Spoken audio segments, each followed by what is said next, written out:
Hello friends, good morning. Myself Ravi and all of you are welcome on our YouTube channel of Agla Sam School.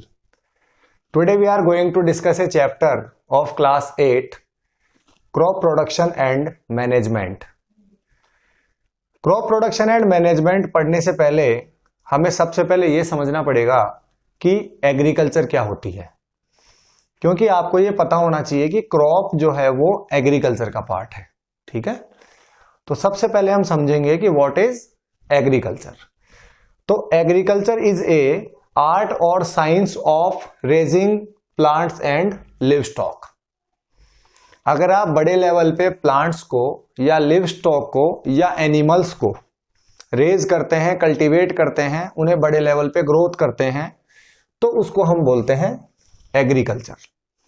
ठीक है, उसके बाद हमारा main topic निकल के आता है कि क्रॉप।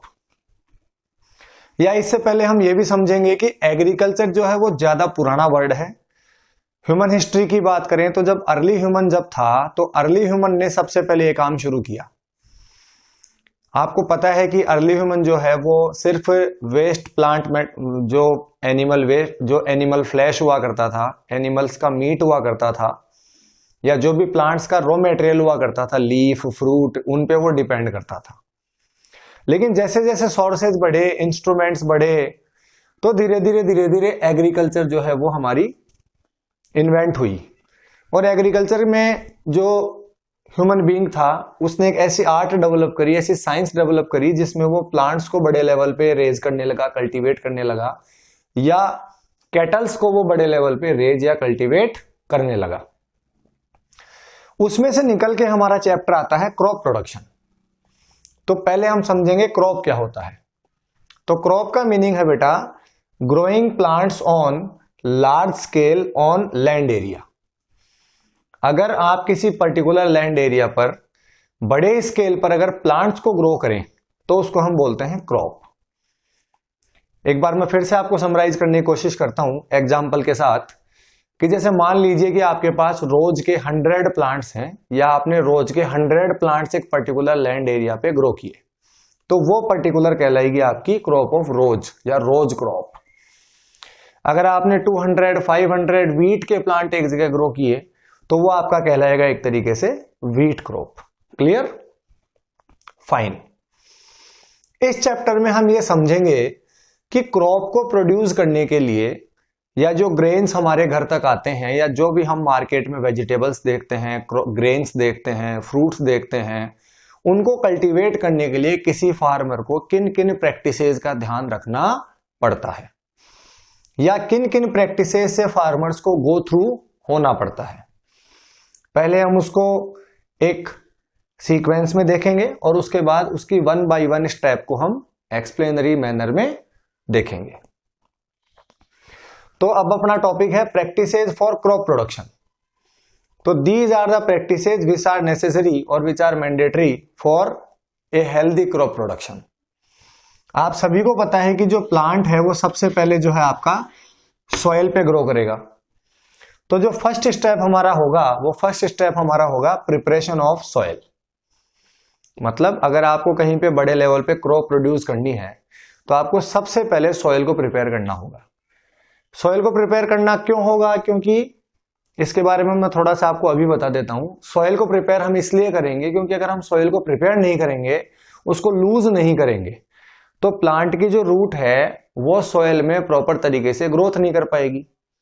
ग्रोथ नहीं कर पाएगी तो वाटर और मिनरल्स को वो एब्जॉर्ब नहीं कर पाएगी, और जब वो वाटर और मिनरल्स को एब्जॉर्ब नहीं कर पाएगी तो वो प्लांट हेल्दी तरीके से ग्रोथ नहीं हो पाएगा। Number 2, after the preparation of soil जो सेकंड स्टेप हमारा है वो है सोइंग ऑफ सीड्स, या उस प्रिपेयर्ड सॉइल में आप जो है सीड्स की सोइंग करेंगे। ठीक है, उसके बाद आप वहां पे मैन्योर और फर्टिलाइजर ऐड करेंगे। ये आप क्यों करेंगे? क्योंकि अगर आप मैन्योर और फर्टिलाइजर ऐड नहीं करेंगे तो जो आपकी सॉइल है, जो क्रॉप प्रोडक्शन कोई फार्मर करेगा तो रेगुलरली ईयर बाय ईयर या सीजन बाय सीजन उसमें से क्रॉप लेगा।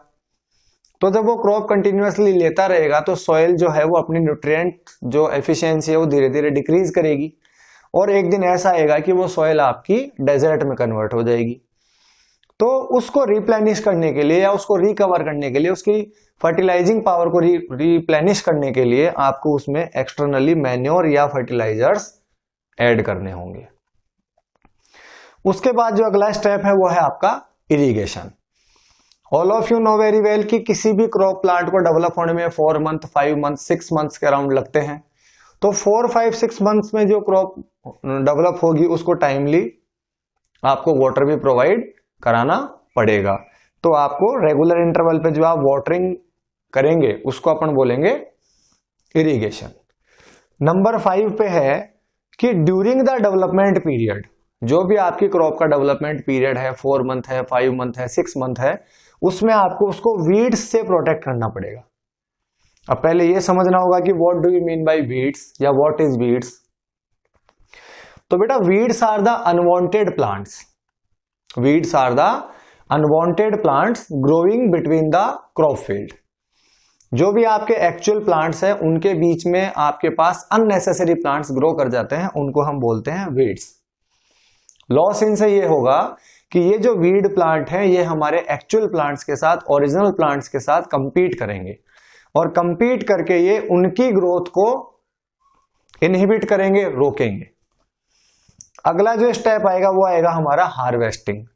हार्वेस्टिंग का मतलब ये है कि जब क्रॉप अपना टाइम कंप्लीट कर लेगी और वो मैच्योर हो जाएगी तो हम उसको एग्रीकल्चर लैंड से काट लेंगे और काट करके हम उससे ग्रेन ऑब्टेन कर लेंगे, उसको हम बोलेंगे हार्वेस्टिंग। और फाइनली आप उसको जो है स्टोर करोगे ताकि वो फर्दर आगे के टाइम के लिए या फर्दर ईयर्स के लिए आपके पास स्टोर रह सके, हेल्दी तरीके से आप उसको यूटिलाइज कर सको। ओके, तो now we going to discuss one by one these steps.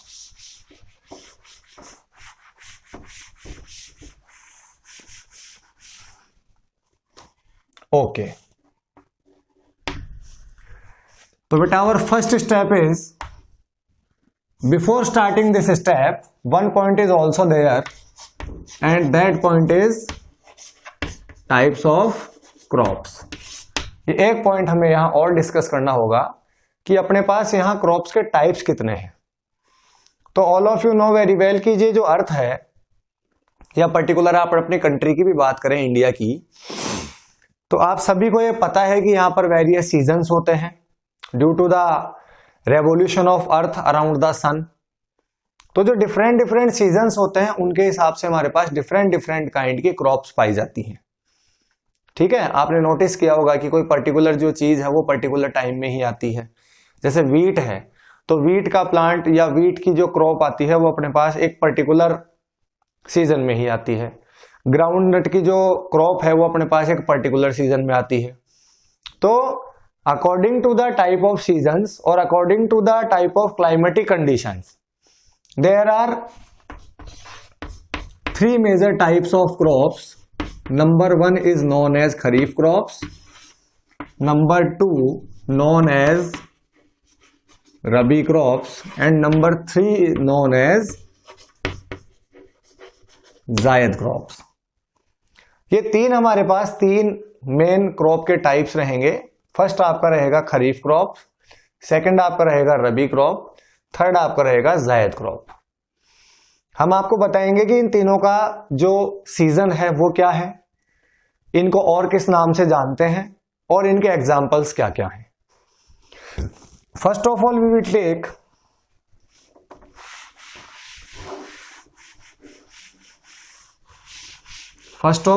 Talk about the kharif crops. तो खरीफ क्रॉप्स को हम रेनी सीजन क्रॉप्स भी कहते हैं। रेनी सीजन क्रॉप हम इनको इसलिए कहते हैं क्योंकि जो इनका सोविंग टाइम है, वो सोविंग टाइम आपका रहता है जून टू सितंबर, अप्रोक्सीमेटली ये इसकी टाइमिंग रहती है। जून में आप इस क्रॉप को आप सीड्स इसके बोते हैं और अराउंड सितंबर अक्टूबर आप इसको हार्वेस्ट कर लेते हैं। इसके बीच में जो आपके जुलाई अगस्त वाले जो मंथ्स आते हैं वो मोस्ट प्रोबेबली रेनी मंथ्स होते हैं, रेनी सीजन के मंथ्स होते हैं, that's why we known as this crop known as rainy season crops. ठीक है, अगर आप एग्जांपल्स की बात करें तो इसके एग्जांपल्स में आपको मिल जाएगा बेटा पैडी है, मेज है, इसके अलावा आपका ग्राउंड नट है, एटसेट्रा। ये कुछ आपके पास इसके एग्जाम्पल्स हो जाएंगे। ठीक है, खरीफ क्रॉप के अगर आप बेसिकली एग्जाम्पल देखें तो आपको इसके अलावा इसमें कॉटन भी आप ले सकते हैं। तो पैडी है, मेज है, ग्राउंड नट है, कॉटन है, ये कुछ आपको एग्जाम्पल्स मिलेंगे खरीफ क्रॉप के। Okay fine, now we will take the examples of rabi crops, और हम ये समझेंगे कि रबी क्रॉप्स को हम और किस नाम से जानेंगे, सोइंग सीजन क्या होगा और इसके एग्जाम्पल्स क्या होंगे। ठीक है, तो बेटा रबी क्रॉप का जो दूसरा नाम है वो होगा आपका विंटर सीजन क्रॉप्स। ठीक है, विंटर सीजन क्रॉप्स हम इनको इसलिए कहेंगे क्योंकि जो इनका सोइंग टाइम है वो रहता है मोस्ट प्रोबेबली अक्टूबर टू मार्च। अक्टूबर इसका सीड सोइंग टाइम होता है और अप्रोक्सीमेट मार्च इसका हार्वेस्टिंग टाइम होता है। तो इसके बीच में टोटल आपका विंटर सीजन कवर होता है, इसलिए हम इनको बोलते हैं विंटर सीजन क्रॉप। ठीक है, एग्जाम्पल्स की अगर आप बात करें तो इसमें आ जाएगा आपके पास वीट आ जाएगा, आपका पी आ जाएगा, इसके अलावा आपकी मस्टर्ड आ जाएगी। ठीक है, ये कुछ एग्जाम्पल्स आपको मिलेंगे, वीट है, ग्राम है, पी है, मस्टर्ड है, etcetera. These are some examples related to rabi crops. ठीक है, एक बार मैं फिर से समराइज कर देता हूं, रबी क्रॉप्स जो हैं उनको हम विंटर सीजन क्रॉप भी कहते हैं। रीजन बिहाइंड दिस कि ये जो मंथ्स कवर करती हैं वो मंथ्स होंगे आपके अक्टूबर टू मार्च, और इसके एग्जाम्पल्स आप देखें तो आपको wheat, pea, mustard, groundnut, gram, ये कुछ एग्जाम्पल्स आपको मिलेंगे। Now we will discuss about the basic practices of crop production.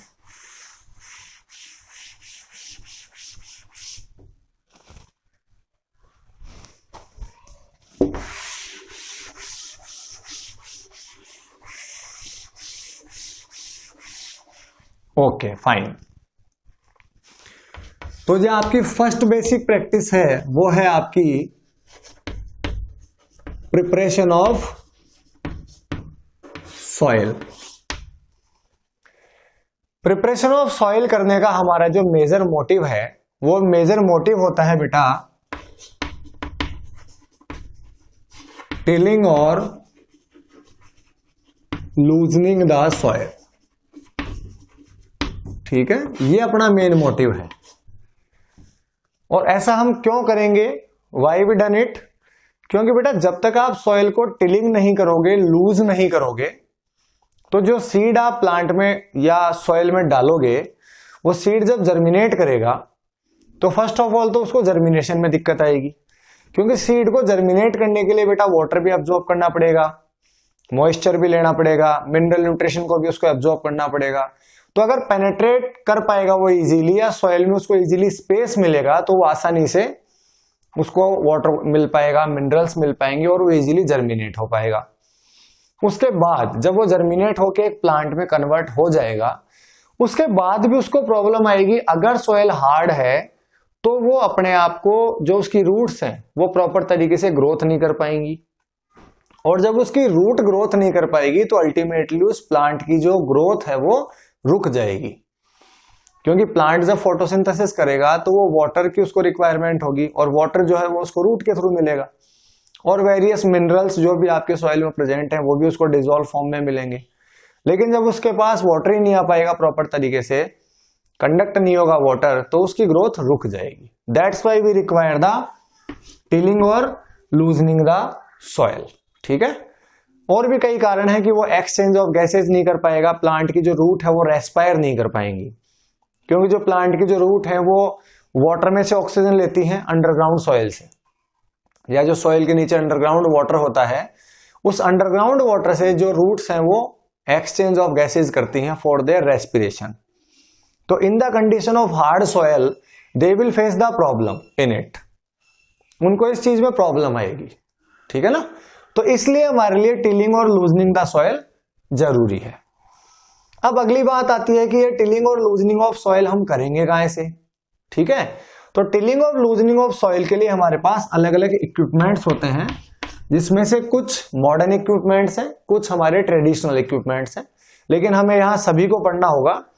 Modern equipments हम आज भी यूज कर रहे हैं, ट्रेडिशनल इक्विपमेंट्स को हम पहले यूज किया करते थे। ओके, तो जैसे फर्स्ट ऑफ ऑल हम यूज करेंगे प्लॉ, नंबर 2 पे हम यूज करेंगे हॉय, और नंबर 3 पे जो है हम पढ़ेंगे कल्टीवेटर। ये 3 हमारे पास मेन इक्विपमेंट्स हैं, जिन इक्विपमेंट्स को हम एग्रीकल्चर इक्विपमेंट के रूप में for the purpose of tilling और लूजनिंग द सॉइल यूज करेंगे। ओके, या करते हैं। सबसे पहले हम बात करते हैं प्लॉ। तो जो प्लॉ है वो एक आयरन और वुड से बना हुआ इक्विपमेंट होता है। आयरन और वुड से बना हुआ ये एक इक्विपमेंट होता है, लगभग कुछ ऐसा इसका स्ट्रक्चर होता है, लगभग कुछ ऐसा इसका स्ट्रक्चर आपको देखने को मिलेगा अगर आप इसको किसी फार्मर के पास देखें तो, लगभग ऐसा। तो इसमें एक वुडन हैंडल होता है और एक आयरन की रॉड होती है, जिससे फिर क्या होता है कि ये सॉइल को टिलिंग और लूजनिंग करने के हमारे काम आता है। और इसको हम पहले जो है, जो हमारी कैटल्स हुआ करते थे, उन कैटल्स के हेल्प से अपन इनको यूज करते थे। इसमें ऐसे एक रॉड होती है और इस रॉड के पीछे जो है ऐसे आपको एक जो है हैंडल लगा हुआ मिलेगा। तो ये जो नुकीला पार्ट है ना, ये नुकीला पार्ट जो है वो सॉइल को टिलिंग करने में या लूजनिंग करने में हमारी हेल्प करता था। यस बेटा, तो ये एक आयरन और वुड का बना हुआ इक्विपमेंट होता है, जिसकी हेल्प से अपन, या जिसको अपन कैटल के साथ बाइंड करके और हम सॉइल को टिलिंग और लूजनिंग करने का काम करते थे। दूसरा, इसी तरीके से एक और इक्विपमेंट हमारे पास होता है जिसको हम बोलते हैं हॉय। इसमें भी एक आयरन और वुड का ही शाफ्ट लाइक स्ट्रक्चर होता है, और ये भी अपन इसी तरीके से लगभग यूज करते हैं। जो मॉडर्न अपने पास मेथड है, या आज के टाइम पे जनरली जो यूज करते हैं, वो एक कल्टीवेटर बोलते हैं उसको। और ये एक ट्रैक्टर ड्रिवन या ट्रैक्टर ड्राइवन इक्विपमेंट होता है, जिसको हमें ट्रैक्टर के साथ बाइंड करके और यूज करना होता है। इसमें नीचे आयरन की काफी सारी ब्लेड्स लगी हुई होती हैं, और उन ब्लेड्स से हम मिट्टी को जो है लूज करने का या टिलिंग करने का काम करते हैं। इसमें हमारी लेबर की भी जो है सेवेज होती है, और एक मशीन है ये एक तरीके से, इसमें हमें कैटल की भी जरूरत नहीं पड़ती, और ये ट्रैक्टर की हेल्प से हम इसको काफी लंबी लैंड को टिलिंग और लूज करने के काम में ले सकते हैं। तो ये हो गया आपका स्टेप नंबर 1, जिसमें हमने आपको बताया कि why the preparation of soil is necessary. अगर ये क्वेश्चन आपको मिलता है तो आंसर आप देंगे कि for the proper exchange of root, ठीक है, for the proper absorption of water and minerals from the soil, these are some reason, है ना, जिनके लिए हमें सॉइल को टिलिंग करने की या लूज करने की जरूरत पड़ती है, and for the proper growth of root. ठीक है, ओके। सेकंड जो रीजन है, या सेकंड जो हमारा स्टेप है, वो है सोइंग ऑफ सीड। बहुत ही इंपॉर्टेंट पॉइंट है ये, क्योंकि जब तक आप सीड ही सो नहीं करेंगे तब आप न्यू प्लांट कैसे ऑब्टेन कर पाएंगे। तो अपना अगला स्टेप है, जब आपने अच्छी तरीके से सॉइल को प्रिपेयर कर दिया, लूज कर दिया, पेनेट्रेट कर दिया, उसके बाद आप सॉइल में जो है सीड्स अप्लाई करेंगे, सीड्स इनपुट डालेंगे, ताकि वो आपको कुछ टाइम के बाद एक ग्रीन प्लांट के रूप में मिले, फिर आप उसको न्यूट्रिशन दे सकें, वो प्लांट बड़ा हो और आपको वो डिजायर्ड अमाउंट में ग्रेन या जो भी आपने जिस भी पर्पज के लिए उसको बोया है वो आपको मिल सके। तो सोइंग ऑफ सीड के लिए भी हमें काफी सारे इक्विपमेंट्स की जरूरत पड़ेगी या काफी सारे तरीके से इस काम को किया जा सकता है। लेकिन इससे पहले मैं आपको कुछ कंडीशन समझाना चाहता हूं कि जब हम सीड बोते हैं या सीड सो करते हैं उससे पहले कुछ कंडीशंस है जिनसे हमें गो थ्रू होना होता है, तभी हम हेल्दी तरीके से सीड्स को ग्रो कर पाएंगे। जैसे नंबर 1 है आपका सेपरेशन ऑफ हेल्दी सीड्स। जब आप मार्केट से सीड लाएंगे या जो भी काफी सारे सीड्स आपके पास हैं तो आपको ये मानना पड़ेगा कि उनमें से कुछ सीड्स जो है वो अनहेल्दी भी होंगे, डेड भी होंगे, वीक भी होंगे। Those have not the potential to germinate themselves. ऐसे सीड्स पे आपके पास होंगे जिनको अपने आप को नए प्लांट में जर्मिनेट करने का पोटेंशियल नहीं होगा। तो सबसे पहले आपको क्या करना होगा कि उन सीड्स को हेल्दी सीड्स से क्या करना पड़ेगा, अलग करना पड़ेगा। इसका एक जनरल मेथड ये है कि आप एक बाउल में वाटर लीजिए, उसमें सारे सीड्स को डालिए और जब आप उसमें सारे सीड्स को डालेंगे तो जो अनहेल्दी सीड्स हैं वो फ्लोट करके आपके पास ऊपर आ जाएंगे और जो फ्लोटिंग सीड्स हैं उनको आप वहां से रिमूव कर दीजिए and you will automatically get the healthy seeds. ठीक है, बाय हैंड भी इस काम को किया जा सकता है, इस तरीके से भी किया जा सकता है और इस तरीके से आप हेल्दी सीड्स को कंप्लीटली अनहेल्दी सीड्स से क्या कर लेंगे, सेपरेट कर लेंगे। क्लियर। इसके बाद है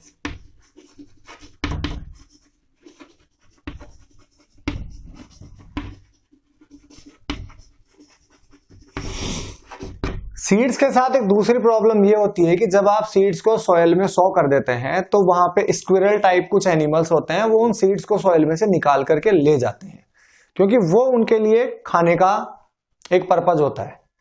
तो उसके लिए आप ये कर सकते हैं कि उन सीड्स को बोने से पहले आप किसी केमिकल से ट्रीट कर दें।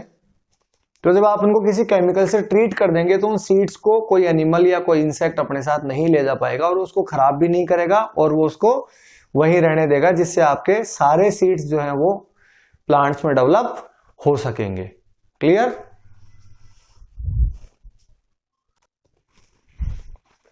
यस बेटा। अब हम बात करेंगे कि सीड्स को सो करने के लिए या सीड्स को बोने के लिए हम किन किन मेथड्स का यूज करते हैं। तो उसके लिए पहले तो अपने पास एक होता है ट्रेडिशनल मेथड।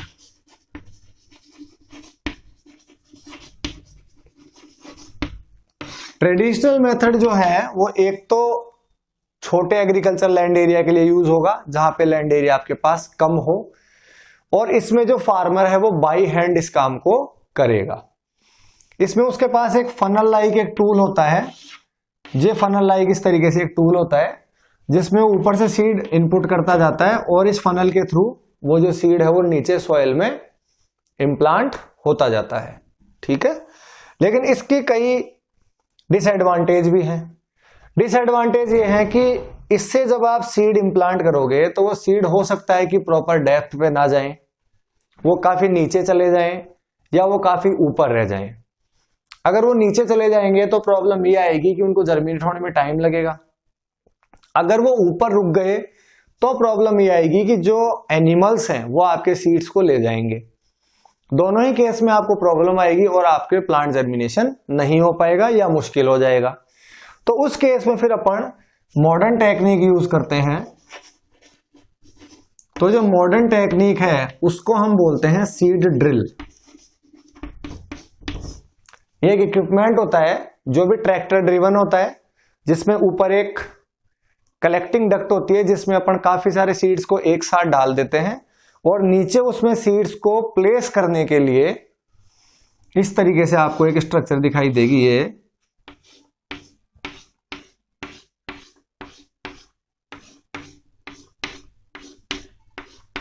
ये इस तरीके से आपके पास एक स्ट्रक्चर होगी जिसमें आप ऊपर यहां सीड ड्रिल के अंदर सीड्स प्लेस कर देंगे और फिर वो सीड्स जो है वो अपनी ड्रिल के साथ या ट्रैक्टर जैसे जैसे आपका आगे मूव करेगा वो एप्रोप्रिएट टाइम और एप्रोप्रिएट डेप्थ पर सीड्स को प्लेस करती जाएगी। इसको हम बोलते हैं सीड ड्रिल।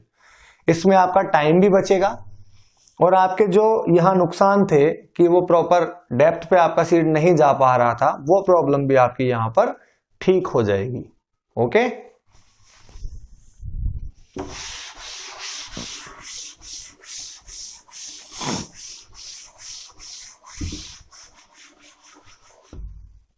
ओके। इसके बाद हम बात करेंगे थर्ड प्रैक्टिस जो है अपनी, वो थर्ड प्रैक्टिस जो है अपनी वो है adding manure and fertilisers. First of all तो आपको यह समझना होगा कि वाई इट, ऐसा क्यों, हमें मैन्योर और फर्टिलाइजर जो है वो क्यों ऐड करना है। इसका सीधा सा रीजन ये है कि जब आप year by year, season by season crop obtain करते जाएंगे सॉइल से, तो सॉइल की अपनी एक फर्टिलिटी पावर है, वो फर्टिलिटी पावर टाइम के साथ बेटा डिक्रीज होती जाएगी। तो उस डिक्रीज्ड फर्टिलिटी पावर को रिप्लेनिश करने के लिए या कंटिन्यूअसली आपको क्रॉप्स उस सॉइल में से हेल्दी तरीके से मिलती रहे, उसके लिए आपको उस फर्टिलिटी पावर को कंटिन्यूअसली रिप्लेनिश करना पड़ेगा। वो रिप्लेनिश करने के लिए हमारे पास काफी सारे वेज हैं, ठीक है, काफी सारे रास्ते हैं। जैसे एक एग्जांपल है वर्मी कंपोस्टिंग, कि आप वॉर्म्स का यूज करके या अर्थवॉर्म वगैरह का यूज करके, जिसको आप फार्मर्स फ्रेंड भी कहते हैं, आप अर्थवॉर्म का यूज करके अपनी सॉइल को फर्टाइल बना सकते हो।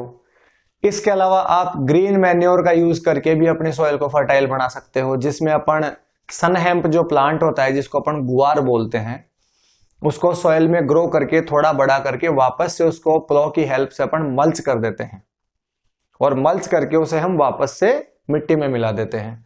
तो जब अपन सॉइल में सनहेम प्लांट को वापस से मिला देंगे तो वो नाइट्रोजन, फास्फोरस वगैरह का कंटेंट उसमें ज्यादा पाया जाता है, तो वो सॉइल की फर्टिलिटी को इंक्रीज कर देगा। ये तो कुछ हो गए अपने पास नेचुरल तरीके, जैसे अपन ने अर्थवर्म का यूज किया या अपन ने ग्रीन मैन्योर बनाया। इसके अलावा अपन बाहर से एक्सटर्नली फर्टिलाइजर भी यूज कर सकते हैं, या अपन मैन्योर भी यूज कर सकते हैं, जो अपन केमिकली और मैनमेड तरीके से और नेचुरली अपन प्रिपेयर कर सकते हैं। तो इन सब पे अभी अपन बात करते हैं कि पहले तो ये समझेंगे कि मैन्योर क्या होता है, उसके बाद हम ये समझेंगे कि फर्टिलाइजर क्या होता है, कौन सा बेटर है, कौन से का लॉन्ग टाइम इंपैक्ट रहता है, किसका शॉर्ट टाइम इंपैक्ट रहता है, कौन लॉन्ग टाइम बेनिफिशियल है, कौन शॉर्ट टाइम बेनिफिशियल है, और क्यों है, कैसे प्रिपेयर होता है। ओके,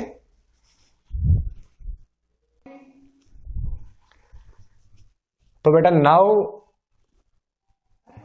हम देखेंगे कि एडिंग मैन्योर एंड फर्टिलाइजर में, फर्टिलाइजर और मैन्योर में डिफरेंस क्या है, पहले हम ये समझेंगे। ठीक है, तो देखो, आपने एग्रीकल्चर लैंड में या अपने जो विलेजेस हैं वहां पे फार्मर्स को जो एनिमल वेस्ट है उसको इकट्ठा करते हुए देखा होगा। वो उस वेस्ट को क्यों इकट्ठा करते हैं, क्योंकि वो उस वेस्ट को वहां पे कलेक्ट करके और अपने एग्रीकल्चर लैंड में ले जाके डालते हैं। तो वो तो बेटा कैटेगराइज होगा मैन्योर में। मतलब manure is a natural substance obtained by decomposition of cattle Dang, animal excreta and plant residue. जो भी आपके पास प्लांट वेस्ट है, जो भी आपके पास एनिमल वेस्ट है, अगर आपने उसको डिकम्पोज कर लिया है तो वो चीज आपके लिए बन जाएगी मैन्योर। ठीक है, ये एक नेचुरल सब्सटेंस है जो आप अपने घर पर या फार्मर अपनी लैंड पर तैयार कर सकता है। फर्टिलाइजर अपने आप में एक इनऑर्गेनिक सॉल्ट है जो कहां प्रिपेयर होगा, फैक्ट्रीज में। ये केमिकल है जो मैनमेड आर्टिफिशियल सिस्टम है जो आपको फैक्ट्रीज में तैयार करना पड़ेगा। इसके अलावा फर्टिलाइजर जो है वो किसी भी तरीके से सॉइल को ह्यूमस प्रोवाइड नहीं कराता है। अब यहाँ पे ह्यूमस वर्ड बहुत इंपॉर्टेंट है, आप समझेंगे कि ह्यूमस क्या है। सॉइल की जो अपर लेयर होती है जिसको हम बोलते हैं टॉप सॉइल, उस टॉप सॉइल के ऊपर एक ब्राउन लेयर होती है, उसको अपन बोलते हैं ह्यूमस। और ये ह्यूमस जो है वो डेड लीव्स से, डेड प्लांट मटेरियल से, इससे तैयार होती है। और इस ह्यूमस की वजह से ही सॉइल की मैक्सिमम फर्टिलिटी पाई जाती है। जबकि जो मैन्योर है ये आपका काफी सारी ह्यूमस सॉइल को प्रोवाइड कराता है, मतलब ये नेचुरल तरीके से उसकी फर्टिलिटी को इंक्रीज करता है। ये नेचुरल तरीके से फर्टिलिटी इंक्रीज ना करके आर्टिफिशियल तरीके से फर्टिलिटी को इंक्रीज करता है। एक और बात कि फर्टिलाइजर जो है वो प्लांट न्यूट्रिएंट्स उसमें रिच कंडीशन में पाए जाते हैं, मतलब बहुत ज्यादा मात्रा में फर्टिलाइजर में आपको प्लांट न्यूट्रिएंट्स मिलेंगे। इसीलिए तो जब आप इसको यूटिलाइज करेंगे तभी आपको प्लांट्स की ग्रोथ प्रोवाइड कराएगा, उसके बाद ही आपको लॉन्ग टाइम तक बेनिफिट नहीं दे पाएगा। जबकि जो आपका मैन्योर है ये प्लांट न्यूट्रिएंट्स आपको लेस रिच होते हैं, इसके अंदर लिया ये आपको लेस कंडीशन में या कम मात्रा में आपको प्लांट न्यूट्रिएंट्स प्रोवाइड कराएगा, क्योंकि इसके अंदर ह्यूमस काफी ज्यादा मात्रा में होती है। तो जब इसमें ह्यूमस ज्यादा मात्रा में होगी तो ये ऑटोमेटिकली लॉन्ग टाइम तक सॉइल की फर्टिलिटी को मेंटेन करेगा। क्लियर? तो ये कुछ आपके डिफरेंसेस थे फर्टिलाइजर और मैन्योर के बीच में। मैं फिर से समराइज कर देता हूं। फर्टिलाइजर एक इनऑर्गेनिक सॉल्ट है जो फैक्ट्रीज में प्रिपेयर होता है, जबकि मैन्योर एक नेचुरल सब्सटेंस है जिसको फार्मर अपने घर पर या क्रॉप फील्ड में भी तैयार कर सकता है। फर्टिलाइजर किसी भी तरीके की ह्यूमस सॉइल को प्रोवाइड नहीं कराता है, जबकि जो आपका मैन्योर है वो काफी सारी ह्यूमस सॉइल को प्रोवाइड कराता है। फर्टिलाइजर्स के अंदर प्लांट न्यूट्रिएंट आपको रिच अमाउंट में मिलेंगे, जबकि मैन्योर में आपको प्लांट न्यूट्रिएंट लेस अमाउंट में मिलेगा। Okay, fine.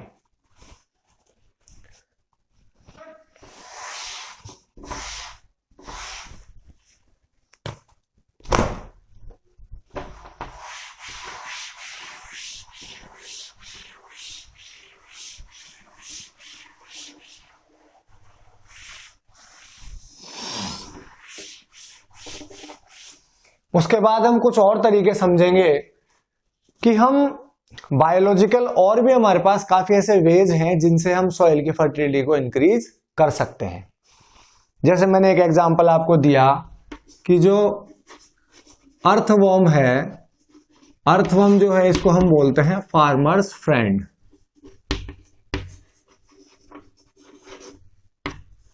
ये फार्मर्स फ्रेंड होता है, और फार्मर्स फ्रेंड होने के बाद क्यों बोलते हैं इसको फार्मर्स फ्रेंड? क्योंकि अर्थवर्म के पास सॉइल को पेनेट्रेट करने की बहुत अच्छी पावर होती है, और ये जब सॉइल को पेनेट्रेट करता है तो ऑटोमेटिकली रूट्स की जो ग्रोथ है वो अपने आप इंक्रीज हो जाती है। इसके अलावा ये सॉइल को डिकम्पोज करने का काम भी करता है, वहां पे जो बैक्टीरियाज वगैरह होते हैं उनकी हेल्प से।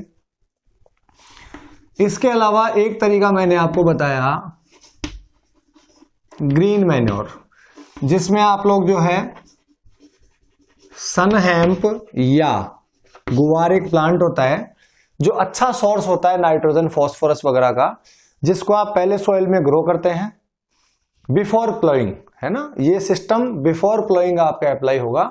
जब आपने preparation of soil first step लिया था, उससे पहले आप क्या करेंगे, सॉइल में थोड़ा सा सनहेम प्लांट डालेंगे, मतलब सीड डालेंगे, उसको आप ग्रो करेंगे, और उसको ग्रो करने के बाद आप उसको थोड़ी हाइट का बड़ा होने के बाद में उसको वापस प्लाव के हेल्प से मल्च कर देंगे और सॉइल में वापस से मिक्स कर देंगे। तो जब आप उसको सॉइल में वापस से मिक्स कर देंगे तो ये अपना जो कंटेंट है नाइट्रोजन फॉस्फोरस वगैरह का वो सॉइल को दे देगा, और सॉइल की जो आपकी फर्टिलिटी है वो ऑटोमेटिकली इंक्रीज हो जाएगी। इसके अलावा आपके पास एक राइजोबियम बैक्टीरिया होता है,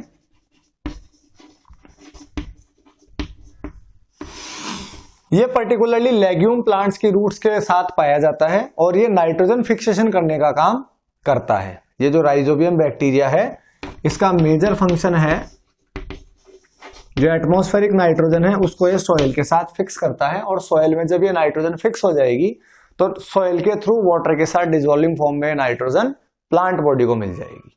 ठीक है, नाउ वी टॉक अबाउट सम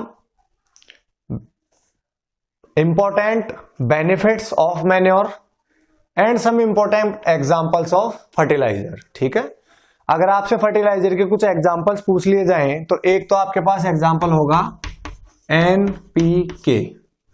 ठीक है, इस NPK को आप फुल फॉर्म में जब लिखेंगे तो ये NPK आपका बन जाएगा नाइट्रोजन फॉस्फोरस पोटेशियम। ठीक है, ये आपका बन जाएगा नाइट्रोजन फॉस्फोरस एंड पोटेशियम। ठीक है, इसके अलावा अगर आप फर्टिलाइजर के एग्जांपल लेते हैं तो आप ले सकते हैं urea, ammonium sulphate.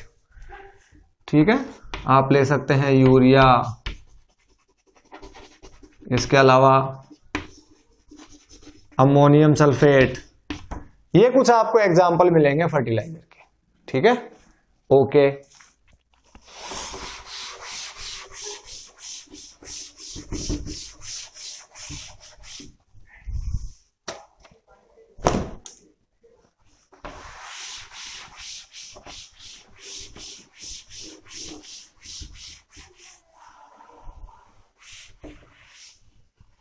now we talk about some important benefits of manure, ठीक है। अगर आपसे पूछ लिया जाए कि give any 3 important benefit of manure या गिव एनी 3 या 2 बेनिफिट्स ऑफ मैन्योर, तो आप क्या बताएंगे? सबसे पहले आप ये बताएंगे कि ये जो सॉइल की वाटर होल्डिंग कैपेसिटी है ना, सॉइल की जो वाटर होल्डिंग कैपेसिटी है उसको मैन्योर सबसे पहला काम तो ये करता है कि ये इंक्रीज करता है। तो जब सॉइल की वाटर होल्डिंग कैपेसिटी इंक्रीज हो जाएगी तो अल्टीमेटली उसकी रूट की वाटर होल्डिंग कैपेसिटी इंक्रीज हो जाएगी और रूट वाटर ज्यादा एब्जॉर्ब कर पाएगी। क्लियर? इसके अलावा दूसरी बात, इट मेक्स सॉइल पोरस, मतलब ये सॉइल को काफी पोरस बनाता है। पोरस का मतलब है अच्छी बनाता है, क्वालिटी बढ़ाता है उसकी, और उसकी क्वालिटी बढ़ाकर ये एक्सचेंज ऑफ गैसेज को इजी बनाता है ना। पोरस होने की वजह से जो गैस एक्सचेंज है सॉइल से वो बिल्कुल क्या हो जाएगा, आपका इजी हो जाएगा। तीसरा जो प्रॉफिट आपको मैन्योर का मिलेगा वो मिलेगा कि ये जो है फ्रेंडली माइक्रोब्स के नंबर को इंक्रीज करता है। It increase the number of friendly microbes, ठीक है, कि ये जो मैन्योर है ये सॉइल में फ्रेंडली माइक्रोब्स के नंबर को इंक्रीज करता है और उससे सॉइल की फर्टिलिटी ऑटोमेटिकली बढ़ जाएगी। नंबर 4 कि it improves the texture of soil, ठीक है। यह सॉइल के टेक्सचर को भी क्या करता है बेटा, इंप्रूव करता है। तो ये कुछ स्पेशल बेनिफिट्स हैं जो हमें सिर्फ मैन्योर के यूज से ही मिल सकते हैं, फर्टिलाइजर के यूज से आपको ये बेनिफिट्स नहीं मिलेंगे। ओके ओके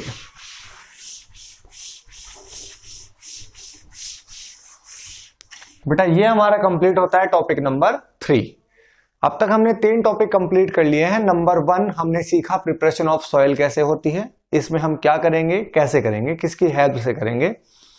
सेकंड टॉपिक जो था हमारा वो था सोइंग ऑफ सीड्स, जिसमें हमने सॉइल के अंदर सीड्स को सो किया, करना सीखा, क्या क्या उसके तरीके हैं, क्या क्या उसकी कंडीशंस हैं। नंबर 3 पे हमने सीखा कि हम मैन्योर और फर्टिलाइजर को यूज करके सॉइल की फर्टिलिटी पावर को इंक्रीज करेंगे। ओके, नंबर 4 पे जो आपके पास प्रैक्टिस आती है वो आती है इरिगेशन, ठीक है। इरिगेशन का जो प्रॉपर मीनिंग है वो है वाटरिंग द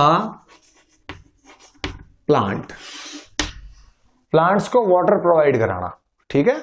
तो ये एक जनरल सी कॉन्सेप्ट है कि जो प्लांट है या जो भी सीजन की क्रॉप है उसको अपने क्लाइमेटिक सिचुएशन के हिसाब से या अवेलेबिलिटी ऑफ वाटर के हिसाब से वाटर की रिक्वायरमेंट तो होगी। हो सकता है कि रेनी सीजन की जो क्रॉप है उसको वाटर रिक्वायरमेंट कम हो, जो विंटर सीजन की क्रॉप है उसको हो सकता है कंपैरेटिवली ज्यादा हो सकता है समर सीजन वाली क्रॉप को और भी ज्यादा, बट वाटर की रिक्वायरमेंट तो उसको होगी, क्योंकि प्लांट को जो सॉइल से मिनरल और फर्टिलाइजर एब्जॉर्ब करना है वो डिजोल्व फॉर्म में करेगा, और डिजोल्व फॉर्म में ऑब्टेन करने के लिए वहां पर सफिशिएंट वाटर का अवेलेबल होना बहुत जरूरी है, ठीक है। तो उसके लिए हम देखते हैं इरिगेशन, हमारे पास एक मेथड होता है जिसमें हम प्लांट को वाटर प्रोवाइड कराते हैं। अब हम ये बात करेंगे कि हमारे पास ट्रेडिशनल मेथड्स कितने थे और अभी जो मॉडर्न टेक्निक्स है हमारे पास इरिगेशन की वो कितनी है, उनमें से कौन सी बेटर है, किसके क्या एडवांटेज हैं, किसके क्या डिसएडवांटेज हैं। यस। तो बेटा सबसे पहले तो हमें ये सीखना होगा कि what are the major sources of water. ठीक है, कि जो वाटर हम प्लांट को प्रोवाइड कराएंगे उसके लिए हमारे पास सोर्सेज क्या क्या है। ठीक है,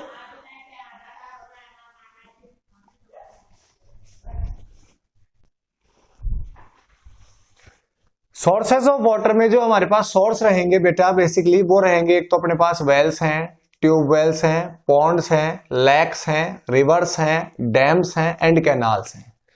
ये कुछ सोर्सेज हैं जो हमारे वेरियस एरियाज के अंदर हम यूज करते हैं for the as the source of irrigation या as a source of water.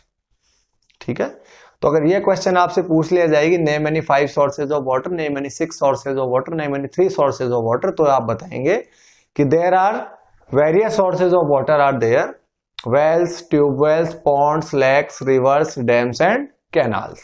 ठीक है, ओके। उसके बाद हम बात करेंगे first of all traditional methods of irrigation,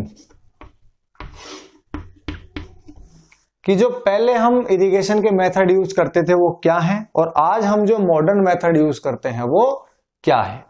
तो सबसे पहले जो ट्रेडिशनल मेथड हम लेंगे वो हम लेंगे मोट। ठीक है, ये पहले हुआ करता था मोट, जिसको हम पुली सिस्टम भी बोलते हैं।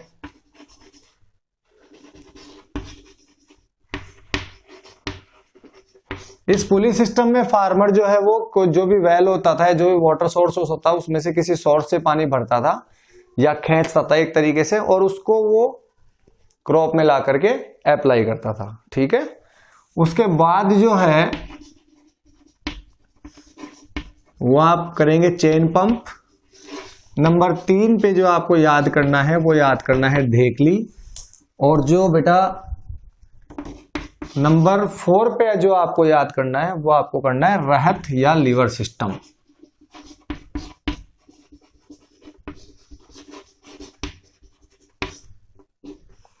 ये कुछ ट्रेडिशनल मेथड्स हैं जिनको हमारे सिलेबस में दिया हुआ है और इसलिए हमें इनको याद करना पड़ेगा।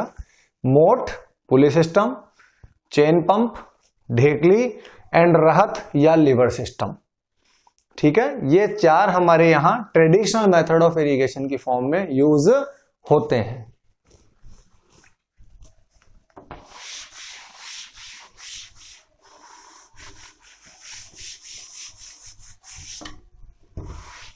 अब हम जो बात करेंगे वो हम बात करेंगे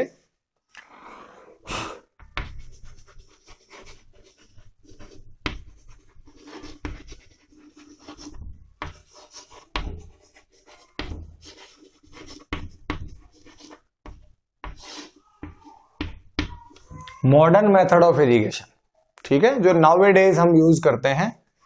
ठीक है, तो देखो बेटा मॉडर्न मेथड ऑफ इरिगेशन में जो आप यूज करेंगे वो पहला करेंगे स्प्रिंकलर सिस्टम, और उसके बाद जो हम दूसरा यूज करेंगे वो हम करेंगे स्प्रिंकलर सिस्टम के बाद में जो हम यूज करेंगे वो करेंगे ड्रिप इरिगेशन। Drip irrigation. ठीक है, 1 बाय 1 हम आपको समझाने की कोशिश करते हैं। सबसे पहले हम बात करेंगे स्प्रिंकलर सिस्टम।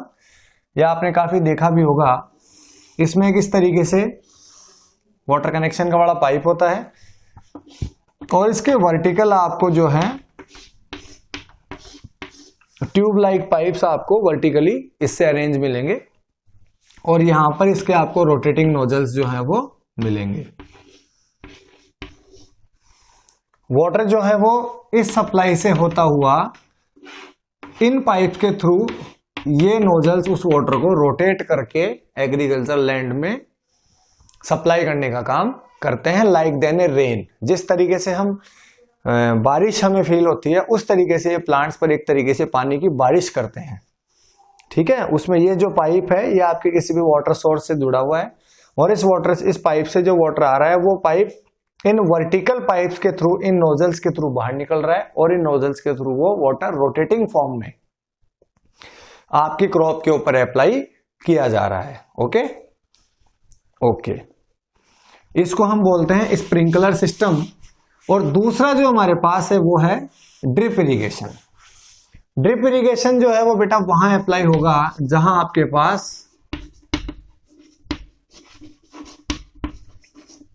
वाटर की अवेलेबिलिटी काफी कम अमाउंट में है, या वाटर जहां काफी कम अवेलेबल है, वहां पे क्या होता है बेटा कि जो प्लांट की रूट्स होती है, तो जो वाटर होता है वो डायरेक्ट उस पाइप को हम प्लांट की रूट के पास प्लेस करते हैं।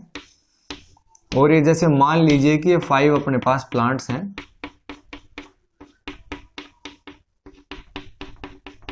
ओके, और ये आपने प्लांट की रूट के साथ इस पाइप को अरेंज किया है, और आप इस पाइप को डायरेक्ट यहां से ओपन करते हैं, और ये जो वाटर है ये सीधा प्लांट की रूट में डायरेक्ट अप्लाई होता है। इससे वाटर एक तो वेस्ट नहीं होता। अगर हम कंपेयर करें कि how drip irrigation is better than sprinkler system, तो स्प्रिंकलर सिस्टम में क्या था कि आपका वाटर रोटेटिंग नोजल्स की हेल्प से वहां भी गिर रहा था जहां प्लांट नहीं है, या सॉइल के ऊपर भी गिर के ऑपरेट हो रहा था, तो वो डायरेक्ट प्लांट के यूटिलाइज नहीं हो पा रहा था। ड्रिप इरिगेशन में क्या हो रहा है कि आपका जो वाटर है वो सीधा वाटर सोर्स से डायरेक्ट प्लांट की रूट के पास इनपुट हो रहा है, अप्लाई हो रहा है, और सीधा उसमें वो यूज आ रहा है। Our next topic is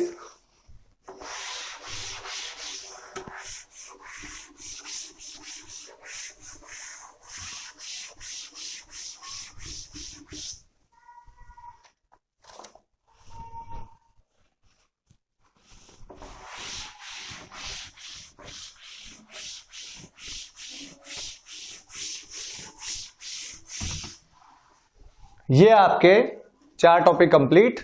5th topic जो बेटा अपन लेते हैं वो लेते हैं प्रोटेक्शन फ्रॉम वीड्स। ठीक है, ओके। प्रिपरेशन ऑफ सॉइल हमने कर लिया, उसके बाद हमने सीड सो कर दिया, then we applied manure and fertiliser to the soil, and after then we irrigate the plants with the various purposes और विद द वेरियस प्रोसेसेस। उसके बाद हम देखते हैं हमारा 5th पॉइंट जो हमें कहता है प्रोटेक्शन फ्रॉम वीड्स। सबसे पहले आपको समझना पड़ेगा कि व्हाट इज वीड्स। तो weeds are the unwanted plants grown on agriculture land. जो भी आपके एग्रीकल्चर लैंड पे आपने वीट के, पैडी के, मेज के, शुगर केन के, अगर किसी भी प्लांट के आपने, अगर किसी भी क्रॉप के आपने प्लांट ग्रो कर रखे हैं, उन प्लांट्स के साथ जो अनवांटेड प्लांट्स उग जाएंगे या ग्रो कर जाएंगे उनको हम बोलेंगे वीड्स। पहली बात। उसके बाद है कि व्हाट आर द लॉसेज, किन वीड्स के वहां प्रेजेंट होने से हमें क्या लॉस है। तो मैं आपको एक एग्जांपल से समझाने की कोशिश करता हूं। मान लीजिए कि या आपने किसी लैंड एरिया पर 20 जो प्लांट्स हैं वो आपने ग्रो कर रखे हैं। ओके, इमेजिन कि आपने यहाँ पे 20 प्लांट्स ग्रो कर रखे हैं किसी भी पर्टिकुलर क्रॉप के। फाइन। अब मान लीजिए कि इन बिटवीन यहां पर ये जो 5 प्लांट्स हैं ये एज ए वीड यहां पर जो है वो ग्रोथ कर गए। तो now the total number of plants 25। तो अब आपको यह समझना है कि पहले जो न्यूट्रिशन आप इन प्लांट्स को डाल रहे थे, या जिस लैंड एरिया में आप मैन्योर फर्टिलाइजर डाल रहे थे या वाटर डाल रहे थे, वो कंप्लीटली आपका 20 प्लांट्स को मिल रहा था। But now it contributed into 25 plants. तो अल्टीमेटली कहीं ना कहीं जो आपका इनका एफिशिएंसी था या इनका जो न्यूट्रिशनल वैल्यू था वो कहीं ना कहीं रिड्यूस होगा। थ्योरेटिकली आप समझने की कोशिश करें कि जो वीड प्लांट्स हैं वो नेटिव प्लांट्स के साथ सनलाइट के लिए भी compete करेंगे, वाटर के लिए भी compete करेंगे, स्पेस के लिए भी compete करेंगे, मैन्योर फर्टिलाइजर के लिए भी compete करेंगे, वाटर मिनरल्स के लिए भी compete करेंगे, और उन सभी चीजों के लिए compete करके वो आपकी ओरिजिनल प्लांट्स की ग्रोथ को रोकने की कोशिश करेंगे और अल्टीमेटली रोकेंगे। तो that's why we have to remove that type of weed plant from there. इस वजह से आपको उन वीड प्लांट्स को वहां से उस एग्रीकल्चर लैंड एरिया से रिमूव करना होगा। ठीक है, उसके लिए अब हम अलग अलग प्रैक्टिसेस का यूज करेंगे। ठीक है, ओके। तो अब आपको अगली बात जो देखनी है वो देखनी है वीडिंग। वीडिंग का मतलब होता है बेटा रिमूवल ऑफ वीड्स। जो वीड्स को रिमूव करने का प्रोसेस है उसको हम बोलते हैं वीडिंग। ठीक है, ओके। अब वीडिंग करने के हमारे पास काफी सारे वेज हैं, काफी सारे तरीके हैं। जैसे नंबर 1, मैन्युअली बाई हैंड। ठीक है, विद द हेल्प ऑफ खुरपी। ये फार्मर के पास पाए जाने वाला एक छोटा सा इक्विपमेंट है जिसको हम बोलते हैं खुरपी। आयरन का बना हुआ होता है, जिसमें farmer by hand in weed plants को मैन्युअली रिमूव करता है, अगर एग्रीकल्चर लैंड एरिया छोटा है तो, अगर प्लांट्स का अमाउंट कम है तो। ओके, इसके अलावा वीड्स को हटाने का दूसरा तरीका यह भी होता है कि जो हम प्लोइंग करते हैं, जो हमने शुरू में आपको बताया था प्रिपरेशन ऑफ सॉइल के दौरान जो हम प्लोइंग कर रहे थे, उस प्लोइंग से भी एक और फायदा ये होता है कि वहां पे उस वक्त जो वीड प्लांट्स होते हैं उनकी डेथ हो जाती है, या हम उनको मार करके वापस जो है हम उनको मल्च कर देते हैं दोबारा मिट्टी के अंदर। ठीक है, इसके अलावा तीसरा जो तरीका है वो है आपके पास by the use of weedicides. अब यहां पे ये जो वर्ड वीडीसाइड्स है ये भी आपको समझना पड़ेगा। वीडीसाइड्स एक तरीके के केमिकल्स हैं जिनको हमें मार्केट से परचेज करना होता है और फिर हमें उसको हमारी प्लांट पर या जो क्रॉप प्लांट्स है उनके ऊपर स्प्रे करना होता है।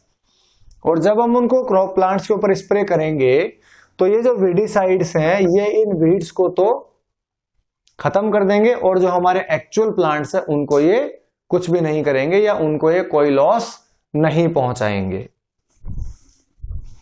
बट यहां पर आपको एक कंडीशन ध्यान रखनी है कि वीडीसाइड का जो यूज है वो फार्मर के खुद के लिए या उसकी फैमिली के लिए भी हार्मफुल है, क्योंकि एक तरीके के पॉइजनस केमिकल्स होते हैं। और अगर ये पॉइजनस केमिकल किसी भी तरीके से फार्मर खुद अगर वो किसी गलती से उसकी बॉडी में चला जाए या उसके जो चिल्ड्रंस हैं वो चिल्ड्रंस अगर इसका यूज कर लें तो ये वीडीसाइड वहां पर काफी हार्मफुल या जानलेवा साबित हो सकता है। ओके, नॉर्मल जो वीडीसाइड का अगर आप एग्जांपल लेते हैं तो इसको अपन बोलते हैं 2,4-D। 2,4-D एक कॉमन वीडीसाइड का एग्जांपल है। मैं फिर से एक बार इसको समराइज करने की कोशिश करता हूं। वीड्स होते हैं जो अनवांटेड प्लांट्स ग्रो कर जाते हैं एग्रीकल्चर लैंड में, उसको हम बोलते हैं वीड्स। वीड्स को वहां से रिमूव करने की प्रोसेस को हम कहते हैं वीडिंग। वीडिंग के हमारे पास काफी सारे तरीके हैं। अगर बाई हैंड हमें छोटे लैंड एरिया पर कम अमाउंट में वीड्स को हटाना है तो हम मैन्युअली इस चीज को खुरपी की हेल्प से करते हैं। प्लोइंग की हेल्प से शुरू में भी किया जा सकता है, और या फिर हम by the use of weedicides हम इस काम को करते हैं। ओके,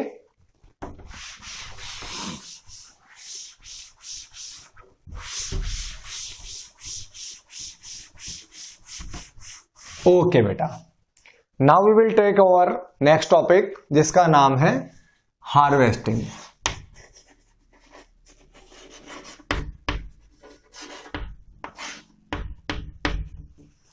हार्वेस्टिंग का मतलब होता है कि जब आपका क्रॉप प्लांट अपना लाइफ स्पान कंप्लीट कर चुका है या जब उसका डेवलपमेंट पूरा हो चुका है तो उसके बाद आप क्या करेंगे, उसको काटेंगे। उसको काटने के बाद आप उसको सुखाने के लिए डालेंगे, और जब वो सूख जाएगा तो उस जो कंप्लीट प्लांट बॉडी है उस कंप्लीट प्लांट बॉडी से आपको जो ग्रेन है वो सेपरेट करना होगा, तभी तो आपको फाइनली ग्रेन मिल पाएगा। क्योंकि जो वीट है, पैडी है, मेज है, ये कहीं ना कहीं अपने प्लांट के लगे हुए होते हैं या प्लांट का प्रोडक्ट होते हैं, तो इनको हमें प्लांट बॉडी से अलग करना होता है या चाफ से अलग करना होता है, उसको हम चाफ बोलते हैं, CHAFF। ओके, तो हार्वेस्टिंग का मतलब होता है कटिंग डाउन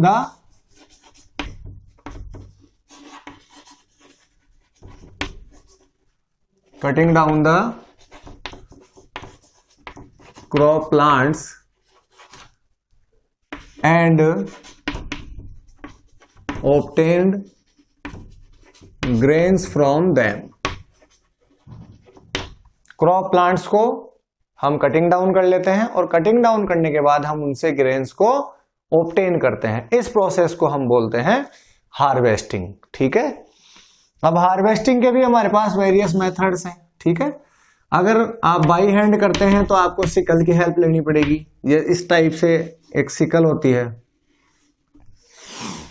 ये सिकल फार्मर्स के पास पाई जाती है और इसका हेल्प लेके आप अगर छोटा लैंड एरिया है या कम प्लांट्स आपके पास हैं तो by manually with the help of sickle आप इस काम को कर सकते हैं। ओके, या फिर आप हार्वेस्टर मशीन का यूज कर सकते हैं। हार्वेस्टर जो मशीन होती है वो एक मशीन होती है जो आपके लिए उन प्लांट्स को काट करके एक ही जगह वो रेडी कर देगी। इसके अलावा आपके पास एक कंबाइनर भी होती है, एक कंबाइनर मशीन भी होती है। जो कंबाइनर मशीन जो है वो आपको हार्वेस्ट भी कर देती है और हाथों हाथ उसको वो साफ करके आपको फाइन कंडीशन में ग्रेन्स भी वो आपको प्रोवाइड करा देती है। अब इसके बाद जब आपने इसको हार्वेस्ट कर लिया तो हार्वेस्ट करने के बाद या कटिंग डाउन करने के बाद आपको इन ग्रेन्स को प्लांट बॉडी से अलग करना होगा या चाफ से आपको इसको अलग करना होगा, है ना। And the separation of grains from the chaff is known as threshing. अब जो आप प्रोसेस यूज करेंगे वो रहेगा आपका थ्रेशिंग। ठीक है, जो आपके ग्रेन्स हैं उसको आप चाफ बॉडी से क्या करेंगे, मतलब separation of grains from chaff is known as threshing. इस थ्रेशिंग में आप क्या करेंगे कि प्लांट बॉडी से ग्रेन्स को आप अलग करेंगे। ठीक है, अगला स्टेप आपका रहेगा विनोइंग। थ्रेशिंग में आपको यह भी ध्यान रखना है कि थ्रेशिंग जो है वो आप थ्रेशर मशीन की हेल्प से करेंगे। थ्रेशर एक मशीन होती है जिस मशीन में जब आप ग्रेन्स को विद द चाफ डालेंगे तो ये वहां से चाफ को सेपरेट कर देगी और ग्रेन्स को आपको अलग करके दे देगी। लेकिन अभी भी प्रॉब्लम यह है कि ये जो ग्रेन है इसमें अभी तक भी काफी अमाउंट में चाफ प्रेजेंट है। तो अब इस चाफ को आप एयर की प्रेजेंस में जब ऊपर से ग्रेन को आप नीचे डालेंगे in the presence of blowing air, तो जो ब्लोइंग एयर है वो हाई डेंसिटी के ग्रेन्स को नीचे अलाउ करेगी और लो डेंसिटी के चाफ पार्टिकल को ये अलग करके आपके सामने रख देगी। तो ये प्रोसेस आपका कहलाएगा विनोइंग। ओके फाइन, यह आपका कंप्लीट होता है बेटा topic number 6। And now we will take the last topic which is known as storage. तो यह आपका आता है हमारे पास लास्ट टॉपिक जिसको हम बोलते हैं स्टोरेज। ये भी काफी जरूरी है क्योंकि जब आपने 4, 5, 6 मंथ्स किसी फार्मर ने प्रैक्टिस की, काफी ज्यादा मेहनत करी और उसने ग्रेन ऑब्टेन किया, अब अगर वो ग्रेन किसी रैट से, इंसेक्ट से, किसी भी तरीके के बैक्टीरिया से इन्फेक्ट हो जाएगा तो वो ज्यादा लंबे टाइम तक सरवाइव नहीं कर पाएगा और वो फटाफट से खराब हो जाएगा। इसके लिए आपको उस ग्रेन को सेफली स्टोर करना पड़ेगा क्योंकि आप उसको रैट से, माइस से, इंसेक्ट से प्रोटेक्ट करना चाहते हैं। ठीक है, तो इसके लिए आप जूट बैग्स का यूज कर सकते हैं या इसके लिए आप आयरन की सिलोज का यूज कर सकते हैं या इसके लिए आप ग्रेनरीज का यूज कर सकते हैं। ये कुछ आपके पास तरीके हैं जिन तरीकों का यूज करके आप अपने ग्रेन्स को सेफली लॉन्ग टाइम तक सरवाइव करवा सकते हैं और उनको रैट्स से, माइस से, इंसेक्ट से, बैक्टीरिया से, पैथोजन से आप उनको बचा सकते हैं, मॉइस्चर से बचा सकते हैं। अगर मॉइस्चर उनको मिल गया तो वो ग्रेन काफी जल्दी वो जर्मिनेट हो जाएगा और वो खराब हो जाएगा। फाइन, तो ये हमारी क्रॉप प्रोडक्शन एंड मैनेजमेंट की टोटल 7 प्रैक्टिसेस कंप्लीट होती है। उसके बाद हमें एक छोटा सा टॉपिक मिलता है एनिमल हस्बेंड्री। एनिमल हस्बेंड्री, ये मैंने आपको स्टार्ट में ही बताया था कि जो एग्रीकल्चर है उसके 2 पार्ट हैं। अगर आप लिव स्टॉक को कल्टीवेट करते हैं तो वो चीज कहलाती है आपकी एनिमल हस्बेंड्री। ठीक है, cultivation of livestock, cultivation और raising livestock on large scale for the production of, देखिए एनिमल से हमें क्या क्या मिलता है, all of you know very well, milk मिलता है हमें, इसके अलावा हमें मीट मिलता है, इसके अलावा हमें एग मिलता है, इसके अलावा हमें सिल्क मिलता है, इसके अलावा हमें लैक मिलता है, एटसेट्रा। इस प्रोसेस को हम बोलते हैं एनिमल हस्बेंड्री। यहां पर ये इतना ही टॉपिक है, इसके आगे की नॉलेज आपको हो सकता है फर्दर क्लासेस में मिले। यहां पे बड़ा टॉपिक था हमारा क्रॉप प्रोडक्शन एंड मैनेजमेंट, जिसमें हमने सीखा कि जो फार्मर्स हैं वो क्रॉप प्रोड्यूस करने के लिए या ग्रेन्स ऑब्टेन करने के लिए किन किन प्रैक्टिसेस को गो थ्रू करता है, किन किन प्रैक्टिसेस से वो गुजरता है, कितनी मेहनत उसको करनी होती है, सबसे पहले क्या काम करना होता है, उसके बाद क्या काम करना होता है, लास्ट में क्या काम करना होता है। ओके, एक बार फिर से मैं आपको समझाता हूं कि एनिमल हस्बेंड्री अपने आप में, अगर आप लिव स्टॉक को, लिव स्टॉक का मतलब है आप अगर कैटल्स का या हनी बी का या सिल्क वर्म का, काऊ, बफेलो, ये जो भी आपके पास लिव स्टॉक की फॉर्म में एनिमल्स हैं, इनको अगर आप रेज करते हैं या कल्टीवेट करते हैं लार्ज स्केल पर, तो उसको हम बोलते हैं animal husbandry. Have a good day.